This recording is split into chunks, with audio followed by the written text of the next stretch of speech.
So here I am today doing some plantings outside here in Southwest Florida. Here's an existing bed that my wife created.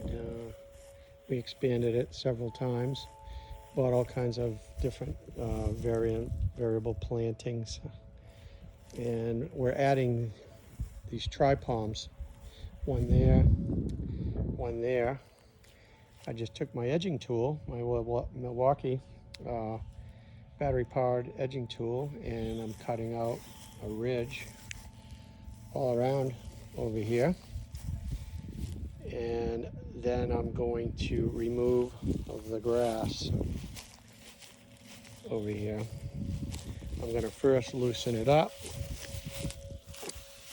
with my pickaxe to get underneath that Augusta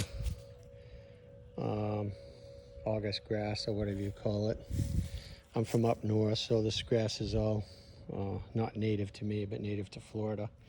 So I'll put that, pull that out with that tool there.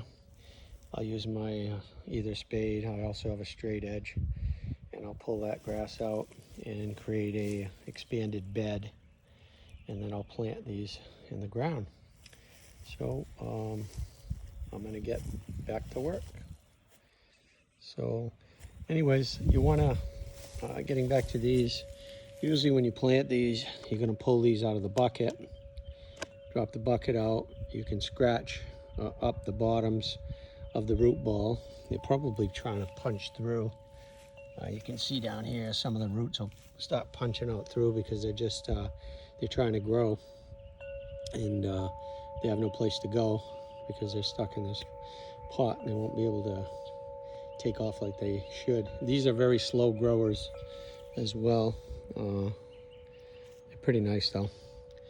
So anyways, and then when you put these in the ground, normally you don't want to have the top of this below the surface. You want to have it maybe a little bit elevated, and then we'll put bark mulch all around there to keep the moisture when it does rain a few times during the winter. It's very rare until summer when we have regular rain every day.